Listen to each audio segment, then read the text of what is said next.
el nuevo gerente. Mi cuñada me llamó Don Nadie en Navidad delante de todos, pero al mes siguiente fue a una entrevista de trabajo sin saber que yo era el nuevo gerente. Yo no soy de los que se enfadan fácilmente. Puedo tolerar bromas pesadas, miradas condescendientes e incluso comentarios malintencionados. Pero lo que ocurrió esa Navidad cruzó un límite que nadie debería atreverse a tocar. Estábamos todos reunidos en casa de mis suegros. Era la clásica cena familiar, vino tinto servido en copas de cristal barato, risas forzadas, anécdotas recicladas y comparaciones innecesarias sobre quién había logrado más en la vida. Mi esposa, Clara, era la menor de 3 hermanas, y su familia tenía esa manía venenosa de medir el valor de una persona por el tamaño de su auto, el precio de su reloj o lo que pudiera decir su tarjeta de presentación. Como yo venía de abajo, nunca me vieron con buenos ojos. Mi suegro, un hombre de mirada seca y palabras aún más cortantes, no decía mucho. Solo asentía con la cabeza, como si con eso validara todo lo que se decía a su alrededor. Mi suegra, en cambio, era más sutil. Siempre con una sonrisa falsa, un comentario disfrazado de consejo, una mirada que decía más que 1000 palabras. Era experta en herir sin levantar la voz. Pero quien realmente disfrutaba de mi incomodidad era Diana, la cuñada mayor. Era la que siempre creyó que el mundo giraba a su alrededor, quizás porque se casó con un hombre que vendía seguros y manejaba una camioneta de lujo que nunca supimos si era suya. Ella se comportaba como si cada detalle de su vida fuera una victoria sobre los demás. Usaba ropa de marca con orgullo, se hacía la manicure cada semana y hasta se aseguraba de mencionar, sin querer, que su hija iba a un colegio privado. Esa noche, mientras brindábamos por un año de crecimiento y bendiciones, alguien, no recuerdo quién, preguntó por mis proyectos laborales. Me preparaba para asumir un nuevo cargo como gerente en una empresa tecnológica que recientemente había adquirido una firma en la que yo llevaba años trabajando. No lo mencioné en voz alta. No por falsa humildad, sino porque aún era confidencial. Apenas me limité a decir: estoy en transición, cosas buenas vienen. ¿Transición? Rió Diana, mi cuñada, con esa risa que siempre parecía más una burla. Ay, Clara, qué paciencia la tuya. Casarte con este don nadie que siempre está en transición. Se oyó un silencio tenso. Uno de esos que cortan el aire. Sentí como si cada risa nerviosa rebotara dentro de mí como puñaladas. Mi esposa ni siquiera me defendió. Solo bajó la mirada al vino como si nada hubiera pasado. Y lo peor es que no era la primera vez que lo hacía. Diana solía burlarse de mí. Siempre indirectas, siempre comentarios disfrazados de chistes. Pero ese día, lo dijo sin filtro, con burla cruel y desdén. Yo tragué saliva y sonreí. Pero por dentro, algo se rompió. No solo era el orgullo herido. Era la claridad brutal de que ya no tenía por qué aguantar eso. Ni a Diana. Ni al silencio cómplice de mi esposa. Ni a una familia que me vio como un invitado de segunda desde el primer día. Apenas terminó la cena, me excusé. Salí a caminar. Hacía frío, pero no me importó. Mientras la brisa me golpeaba la cara, una idea se formó con fuerza dentro de mí. No se trataba de venganza. Se trataba de dignidad.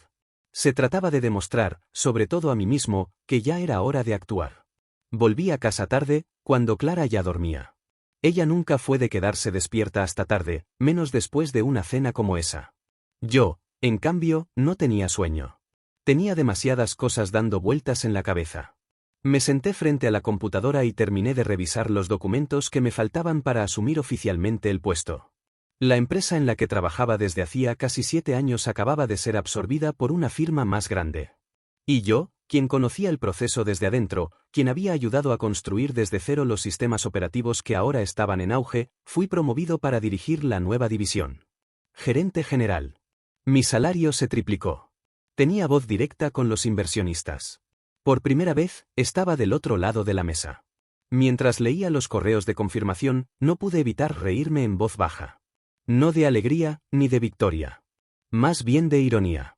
Hacía apenas unas semanas, me habían llamado Don Nadie en una cena de Navidad. Y ahora, yo estaba firmando contratos que movían cifras que ni siquiera ellos podían imaginar. Pero no dije nada. Ni a Clara, ni a nadie. Decidí guardar silencio, como lo había hecho durante años. Pero no por debilidad. Esta vez, era diferente. Quería que el momento llegara por sí solo. Sin anuncio. Sin fanfarrias. Solo la realidad, cayendo como una ficha de dominó que no se puede detener. Al día siguiente, Clara notó que algo en mí había cambiado. Yo ya no pedía permiso. Ya no buscaba aprobación. Empecé a salir temprano, llegar tarde, más seguro, más erguido. Ella se mostraba extrañamente nerviosa. Me preguntó un par de veces si estaba viendo a alguien. Sonreí. No. No era eso. Lo que había cambiado era que finalmente yo me estaba viendo a mí mismo. No como el don nadie de antes, sino como alguien que había construido algo con sus propias manos. Durante las semanas siguientes, comencé a moverme en mi nuevo entorno con naturalidad. Contraté a mi equipo, establecí mis prioridades, tomé decisiones que antes solo veía desde lejos. Y aunque no lo dije, sabía que, en algún momento, alguien de esa familia iba a cruzarse conmigo. Y cuando lo hiciera, ya no sería el mismo hombre que se callaba las humillaciones. Una mañana, mientras revisaba CVS para cubrir una vacante en el área de relaciones públicas, vi un nombre que me resultó familiar. Diana Morales. Edad, 36 años. Último puesto, directora de imagen en una firma de eventos que acababa de quebrar. Casi escupí el café. ¿Diana? ¿Buscando trabajo? ¿Aquí? Revisé los documentos. Era ella. Su fotografía adjunta lo confirmaba. Llevaba meses sin empleo, y aparentemente nadie la contrataba por su actitud déspota. Y ahora, sin saberlo, había enviado su solicitud a mí. No reí. No me emocioné. Solo me quedé mirando la pantalla por unos segundos, como si estuviera viendo una señal del destino. Era una oportunidad. No para vengarme, sino para cerrar un capítulo que llevaba años abierto. Programé su entrevista para el viernes a las 9 de la mañana. No informé a nadie de mi cargo. Instruí a mi asistente que la recibiera con normalidad. Yo estaría esperándola. Y no como el don nadie de Navidad, sino como su entrevistador. Ese viernes llegó puntual. Diana entró al edificio con ese porte que siempre usaba como escudo, hombros hacia atrás, mirada fija, sonrisa tensa. Vestía un traje sencillo pero elegante, el tipo de ropa que intenta proyectar seguridad sin lograrlo del todo. Llevaba el cabello recogido en un moño bajo, y aunque intentaba mostrarse confiada, había algo en sus ojos que la delataba. Nerviosismo. O tal vez, miedo. No sabía que yo estaría allí. Ni siquiera lo imaginaba.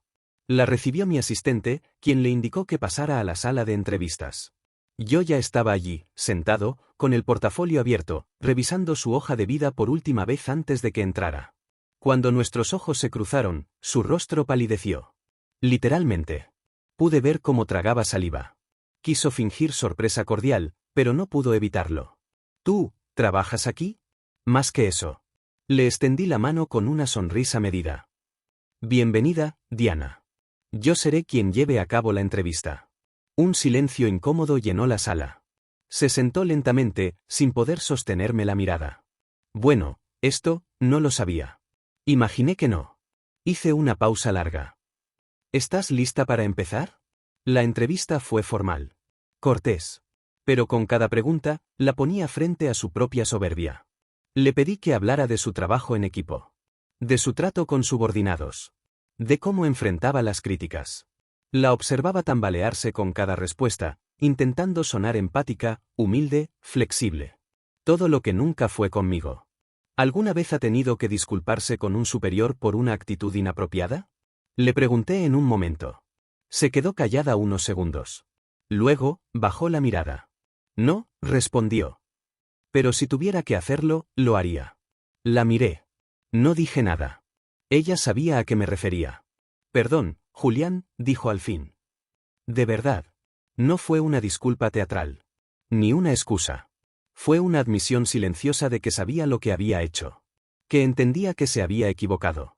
Y que, por primera vez, no estaba en posición de juzgar.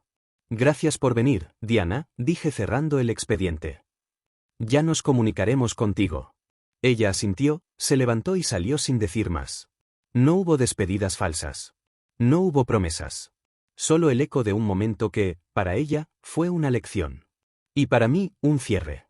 No la contraté. No por venganza. Sino porque no era la persona adecuada. La empresa necesitaba a alguien comprometido, estable, con verdadera visión de equipo.